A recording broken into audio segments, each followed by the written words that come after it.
दोस्तों, सत्य के रास्ते में एक बार फिर से मैं आपका स्वागत करता हूं। मैं विश्वास करता हूं कि आप आशीषित होंगे, अच्छे होंगे, भले चंगे होंगे। और आज एक बार फिर से मैं आपके बीच परमेश्वर का वचन को लेकर आया हूं। और परमेश्वर का वचन जो आज मैं आपके साथ बांटना चाहता हूं, वह हमें मिलता है नीति वचन उसका 24 अध्याय उसका 16 पद, जहाँ पर इस प्रकार से बाइबल कहती है, धर्मी चाहे 7 बार गिरे तो भी उठ खड़ा होता है। प्रियो, हम अपने जीवन में अनुशासन रहना चाहते हैं, अनुशासन करना चाहते हैं कि हमारे बच्चे अनुशासन में हों। वैसे ही हमारे जीवन को परमेश्वर अनुशासित करना चाहते हैं। क्योंकि हम जन्म से ही जब पाप में थे, हमारा जीवन अनुशासित नहीं था। हम अपने जीवन को इस प्रकार से बिता रहे थे कि हमारे जीवन में असफलता आती थी, हम निराश हो जाते थे। लेकिन जैसे ही हमने प्रभु यीशु मसीह को जाना, आपने उसको ग्रहण किया, हमारे जीवन में परमेश्वर अनुशासन लाना शुरू करते हैं। यहाँ पर कुछ बातों को जो बाइबल में पौलुस कहता है कुरिन्थियों में या रोमियो में, कुछ मैं आपके साथ पढ़ना चाहता हूँ। दूसरा कुरिन्थियों उसका 2 अध्याय का 14 पद में कि परमेश्वर का धन्यवाद हो जो मसीह में सदा हमको जय के उत्सव में लिए फिरता है। और एक और रोमियो का 8 का 37, इन सब बातों में हम उसके द्वारा जिसने हमसे प्रेम किया है जयवंत से भी बढ़कर हैं। जब हम इन पदों को पढ़ते हैं तो हमको ऐसा लगता है कि हम लोग परमेश्वर पे विश्वास करने के बाद हमारे जीवन में कभी असफलता नहीं होगी, या फिर परमेश्वर की इच्छा नहीं है कि हम पराजय देखें या फिर असफलता हमारे जीवन में आए। क्यों परमेश्वर हमारे जीवन में कभी कभी असफलता आने देता है, या हमारे जीवन में हम पराजय देखते हैं, या भलाई की उम्मीद करते हैं, भलाई नहीं आता है, परंतु हमारे जीवन में कठिन समय भी आ जाते हैं। ऐसे समय में हम बाइबल के बहुत सारे कथानकों, चाहे बाइबल में या बाइबल के बाद बहुत सारे परमेश्वर के भक्तों के जीवन में उनकी जब जीवनियाँ पढ़ते हैं, आत्मकथाएं पढ़ते हैं, तो हमें पता चलता है कि परमेश्वर व्यक्ति के जीवन में असफलता के द्वारा अनुशासन लाना चाहता है। अर्थात परमेश्वर के असफलता के अनुशासन से हम नहीं बच सकते हैं। परमेश्वर क्यों हमारे जीवन में असफलता को आने देता है, आज हम इन्हीं विषयों पर चर्चा करेंगे, कारण को जानने का कोशिश करेंगे कि कोई व्यक्ति इतना महान होने के बाद, हम कुछ बड़े मसीह के सेवकों के बारे में जानते हैं, प्रचारकों के बारे में जानते हैं, शताब्दी के महान महान प्रचारक, चाहे मार्टिन लूथर हों, जॉन वेस्ली हों, या फिर अभी रिसेंट में बिली ग्राहम हों, इंडिया की बात करेंगे तो डॉक्टर डी.जी.एस. दिनकरन हों, एमिल जेवा सिंह हों, ऐसे बहुत सारे परमेश्वर के दास की जो उनकी बायोग्राफी है, उनकी जो आत्मकथा है, जब या फिर जो उनके ऊपर जीवनियाँ लिखी गई है, जब आप पढ़ेंगे तो उनके जीवन में बहुत कठिनाई के दिन आए। तो परमेश्वर इन बातों को हमारे जीवन में आने क्यों देता है, असफलता को आने क्यों देता है, आइए हम उन बातों की ओर बढ़ेंगे। जो पहला कारण हम समझ पाएंगे कि परमेश्वर हमें नम्र बनाना चाहता है। पहली जो बात है कि परमेश्वर हमें नम्र बनाना चाहता है। नीति वचन 16 उसका 18 इस प्रकार से कहता है कि विनाश से पहले गर्व और ठोकर खाने से पहले घमंड होता है। हमारे जीवन में परमेश्वर नहीं चाहता है कि गर्व आए या घमंड आए, क्योंकि इसके द्वारा हम ठोकर खाएंगे और विनाश के गड्ढे में गिर जाएंगे। जब सब बात ठीक से चल रही है, सुचारू रूप से चल रही है, सफलता कदम चूम रही है, तो स्वाभाविक है कि हमारा मन घमंड से फूल जाता है।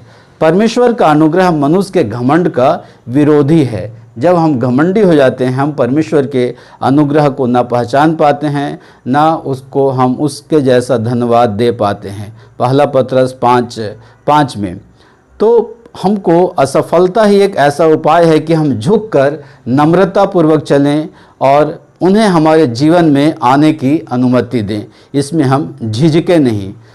ये बात कि परमेश्वर हमको नम्र बनाने के लिए हमारे जीवन में असफलता को अनुमति देता है। जो दूसरी बात है प्रियो यहाँ पर कि परमेश्वर हमको बुद्धिमान बनाना चाहता है। जब हमारे जीवन में पराजय या असफलता नहीं होती है तो हम अपनी सफलता का श्रेय या अपनी होशियारी या अपनी चतुराई जो है वो उसको खो देते हैं। असफलता आती है, बाइबल एक प्रश्न कहती है कि क्या तू ऐसे मनुष्य को देखता है जो अपनी ही दृष्टि में बुद्धिमान है, तो उससे अधिक आशा मूर्ख ही से है। नीति वचन उसका 26 का 12वां आयत।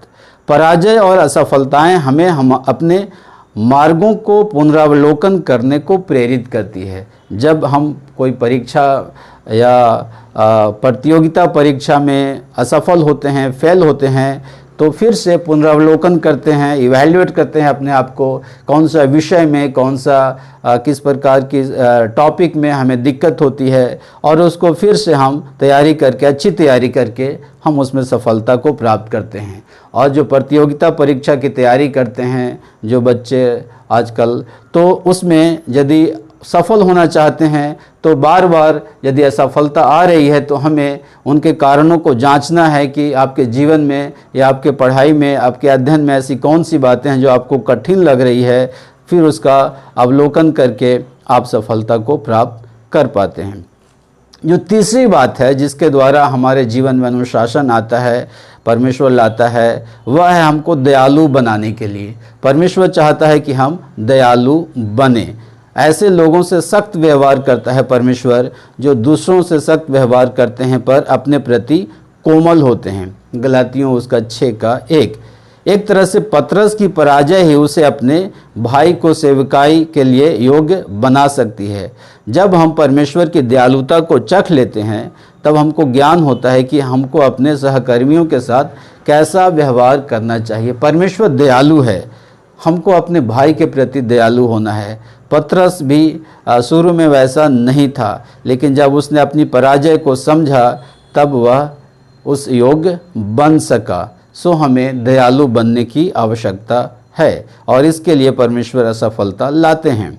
जो चौथी बात है कि परमेश्वर हमको पवित्र बनाना चाहते हैं। प्रियो, पवित्रता एक ऐसा मानदंड है जिसके द्वारा हम परमेश्वर के जो स्टैंडर्ड है हम नहीं समझ पाएंगे। बिना पवित्रता के हम परमेश्वर को देख नहीं सकते हैं या हम स्वर्ग नहीं जा सकते हैं। परमेश्वर हमारे जीवन को पवित्र बनाना चाहता है।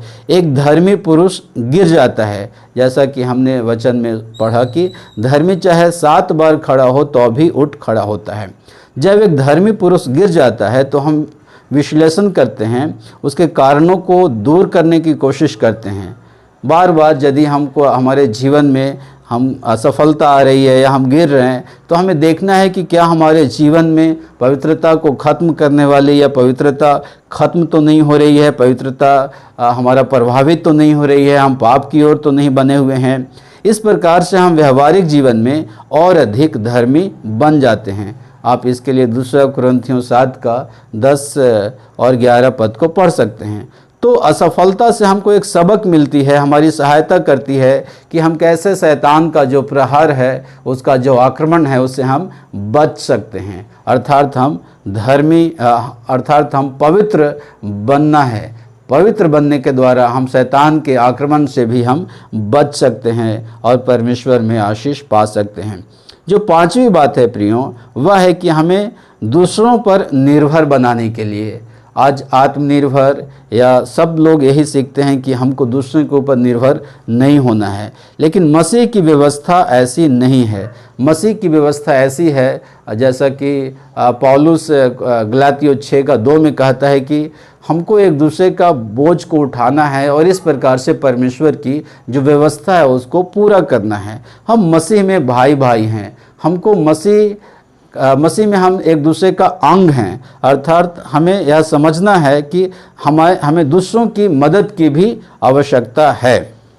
यीशु की देह का कोई भी सदस्य आत्मनिर्भर नहीं हो सकता। हर सदस्य को दूसरे सदस्य की सहारे की आवश्यकता है। इफिसी 4 उसका 15 और 16 में जब प्रभु यीशु मसीह के जीवन में परीक्षा आई तो उनको चेलों की संगति की आवश्यकता महसूस हुई और उस समय पतरस ने डींग हाकी कि वह यीशु के पीछे चलेगा, भले ही उसको सब लोग छोड़ दे। लेकिन हमको मालूम है कि कौन विजयी हुआ और कौन किसको हार का मुंह देखना पड़ा। अर्थात हमें इसको समझना है कि हमें एक दूसरे की आवश्यकता है, एक दूसरे के ऊपर निर्भर होना है। निर्भर होने का यहाँ पर मतलब है कि आत्मिक रूप से हमें एक दूसरे की आवश्यकता है। हमारे लिए कोई प्रार्थना करना है, हम किसी के साथ संगति करते हैं, कोई जब गिरता है वचन में तो हम उसको वचन में उठाते हैं। अर्थात हमें भाई चारा का जो परमेश्वर जो हमें एक दूसरे को जो भाई बनाया है, मसीह में एक दूसरे का अंग बनाया है, एक दूसरे की आवश्यकता को पूरा करके हमको परमेश्वर की जो व्यवस्था है उसको पूरा करना है। आज का वचन में जो हमने देखा कि परमेश्वर हमारे जीवन में असफलता इसलिए आने देता है कि हम नम्र बने, हम बुद्धिमान बने, हम दयालु बने, हम पवित्र बने और हम एक दूसरे के ऊपर निर्भर होना प्यार के साथ सीखें। और इस प्रकार से चाहे हम गिरेंगे भी, चाहे 7 बार गिरेंगे तो भी हम उठ खड़े होंगे। परमेश्वर आज के वचन के द्वारा पवित्र आत्मा के माध्यम से आपकी सहायता करे कि आप चाहे जिस स्थिति में हों आप वहाँ से उठ खड़े हों और परमेश्वर की महिमा करें। मैं विश्वास करता हूँ आज के वचन के द्वारा आपको आशीष मिली होगी।